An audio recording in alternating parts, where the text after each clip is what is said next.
আসসালামু আলাইকুম ওয়া রাহমাতুল্লাহি তাআলা ওয়া বারাকাতুহু। নাহমাদুল্লাহি ওয়া নুসাল্লি আলা হাবিবিল কারীম। ব্রাদার ইসলাম, রফউল ইয়াদাইন অর্থাৎ কিছু নেট ফারাজি, নেট ঘাটোয়া বের হয়েছে। এই নামাজে রুকুতে যাওয়ার পূর্বে, রুকুতে ওঠার পর শুধু হাত ছাড়তেছে। রফউল ইয়াদাইন বারবার হাত ঝাড়া যাবে কিনা এ সম্পর্কে কয়েকটি হাদিস আপনাদের সম্মুখে তুলে ধরি। এর নামধারী আহলে খবিস, আহলে হাদিস, ওয়াহাবি, লা মাযহাবি, গায়র মুকাল্লিদ এ যোদ্ধা নামাজে মনে হচ্ছে কবাডি খেলছে। তো হাদিসটি আপনাদের নলেজে দিতে চাই।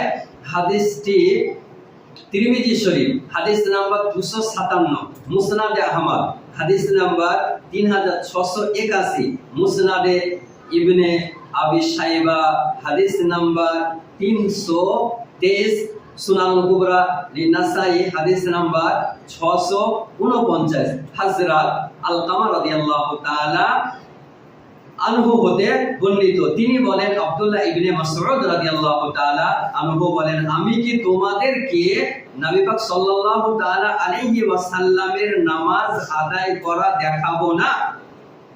আনা আলা উসাল্লি বিকুম সালাতান, রাসূলুল্লাহ সাল্লাল্লাহু তাআলা আলাইহি ওয়াসাল্লাম নবী পাক সাল্লাল্লাহু তাআলা আলাইহি ওয়াসাল্লামের মতো নামাজ পড়া দেখাবো না?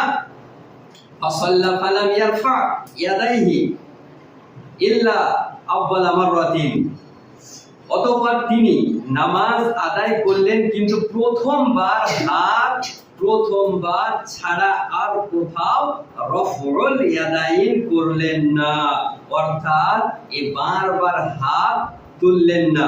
ইমাম তিরমিজি রাহমাতুল্লাহ আলাইহি বলেন, হাদিসুন হাসানুন, হাদিসটি হাসান সনদে বর্ণিত হয়েছে। শেখ শুআইব আর নাউদ বলেন, রিজালুহু সিকাতুন, হাদিসটির সকল বর্ণনাকারী বিশুদ্ধ। তাখরিজুল মুসনাদ 6 খণ্ড 203 পৃষ্ঠা। এই হাদিসটি বর্ণনা করার পর ইমাম তিরমিজি রাহমাতুল্লাহ আলাইহি বলেন, ওয়াবিহি ইয়াকুল গায়রা ওয়াহিদ, রাসূলুল্লাহ সাল্লাল্লাহু আলাইহি সাল্লামের বহু জ্ঞানী সাহাবা ও তাবেঈন এই হাদিসের অনুকূলে মত দিয়েছেন। ইমাম সুফিয়ান সাওরী, ইমামগণ এ মত গ্রহণ করেছেন। সুনানে তিরমিজি, ইমাম তিরমিজি রাহমাতুল্লাহ আলাইহি এর মন্তব্য হতে সুস্পষ্ট প্রমাণ হয় যে রুকুর সময় রফউল ইয়াদাইন না করার মতটি শুধু ইমামে আযম আবু হানিফা রাদিয়াল্লাহু তাআলা আনহুর ইয়াকার নয়, বরং নবী পাক সাল্লাল্লাহু আলাইহি ওয়াসাল্লামের অসংখ্য সাহাবা ও তাবেঈনগণ ও ইমাম মুজতাহিদগণ ও রফউল ইয়াদাইন না করাকে প্রাধান্য দিয়েছেন, বারবার হাত না তোলাকে প্রাধান্য দিয়েছেন এবং এই মতের উপর আমল করে নিজ নিজ নামাজও আদায় করেছেন। তাছাড়া তৎকালীন সময়ের যুগে শ্রেষ্ঠ মুহাদ্দিস ও ফিকহ শাস্ত্রবিদ ইমাম সুফিয়ান সাওরী রাহমাতুল্লাহ আলাইহি এবং কুফাবাসী শহরের অসংখ্য মুহাদ্দিস ও সবচাইতে বড় সাহাবী হযরত ইসলাম জগতের প্রথম খলিফা আবু বকর সিদ্দিক ও উমর, হযরত উসমান রাদিয়াল্লাহু তাআলা আলাইহিম আজমাইন ও অসংখ্য জ্ঞানী সাহাবী ও জ্ঞানী তাবেঈনগণ বারবার হাত না তোলার হাদিসটিকে বেশি আমল করেছেন।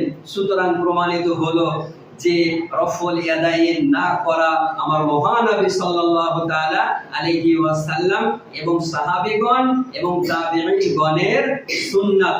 ইমাম তিরমিজি রাহমাতুল্লাহ আলাইহি বলেন, হাদিসুন হাসানুন, হাদিসটি হাসান সনদে বর্ণিত হয়েছে। শেখ শুআইব আর নাউদ বলেন, রিজালুহু সিকাতুন, হাদিসটির সকল বর্ণনাকারী বিশুদ্ধ।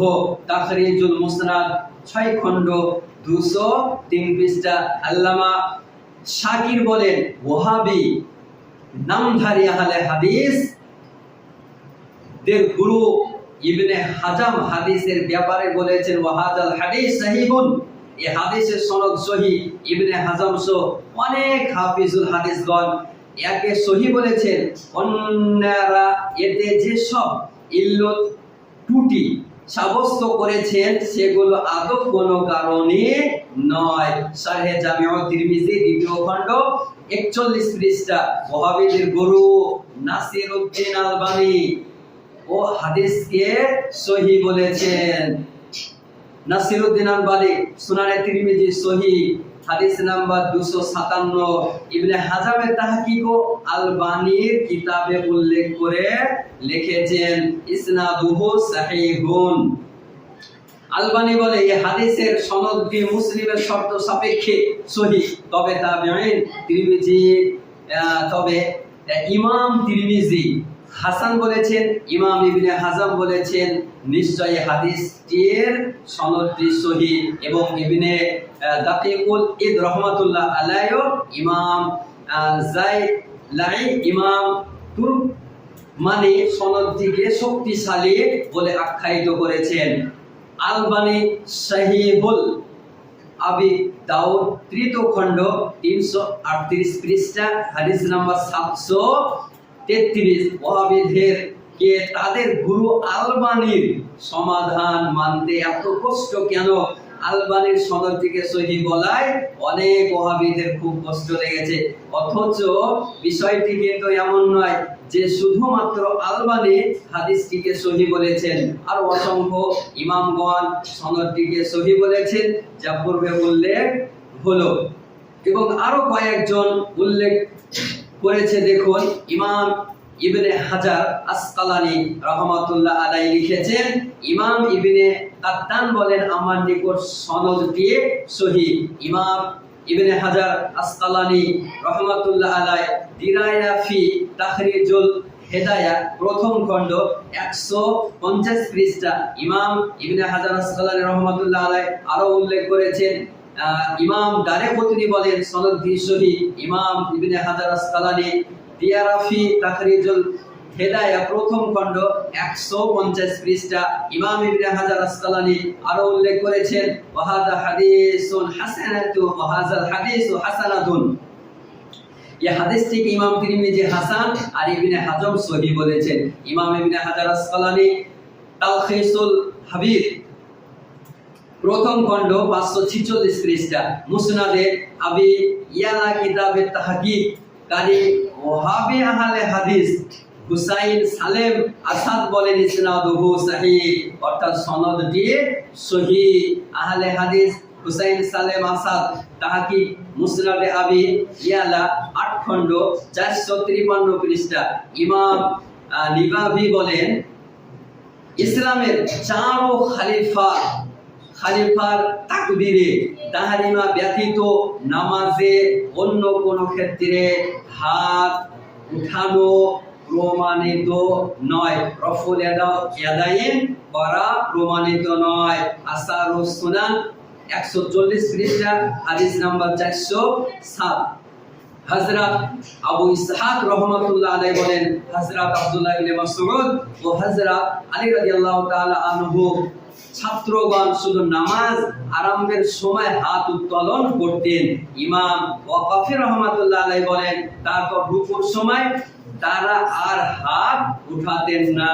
এই যে বারবার হাত উঠাচ্ছে নেট ফারাজি, এই সমস্ত হাদিস থেকে বোঝা যায় যে বারবার হাত উঠানো যাবে না। মুসান্নাফ ইবনে আবি শাইবা হাদিস নাম্বার 2446। জাওহারুন নাকি দ্বিতীয় খণ্ড 79 পৃষ্ঠা। শারহে আবু দাউদ আইনি তৃতীয় খণ্ড 302 পৃষ্ঠা। ইমাম তুরকুমানি রাহমাতুল্লাহ আলাইহি বলেন হাযা আইজান সনাদুন সাহিহুন, উক্ত হাদিসটি সহিহ সনদে বর্ণিত হয়েছে। বিরাদানে ইসলাম, এই সমস্ত মুহাদ্দিসগণ হাদিসটিকে সহিহ বলেছেন।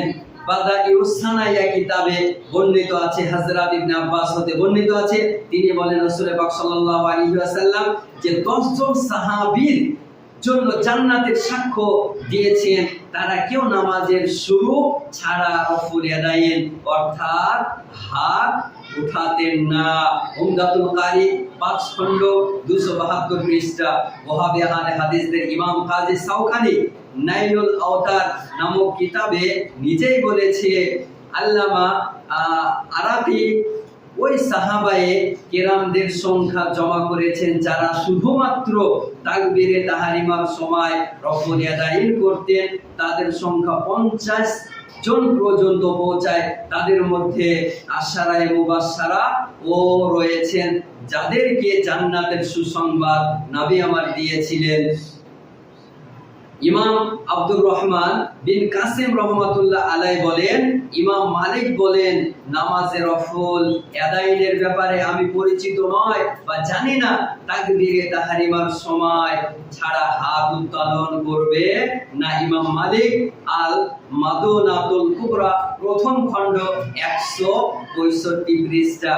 তিনি আরো বলেন, ইমাম মালিকের নিকটে নামাজে তাকবীরে তাহরিমার সময় ছাড়া অন্য সময় হাত উত্তোলন করাটাকে দুর্বল অভিমত বলেছেন। ইমাম মালিক আল মাদুনাতুল কুবরা প্রথম খণ্ড 165 পৃষ্ঠা। বিরাদারে ইসলাম, এই সমস্ত মুহাদ্দিসগণ, ইমামগণ, ফুকাহাগণ এই যে একমত যে একবার তাকবীরে তাহরিমার সময় হাত উত্তোলন করতে হবে। বারবার দুষ্ট ঘোড়ার মতো লাফানো, কবাডি খেলা নামাজের মধ্যে যাবে না।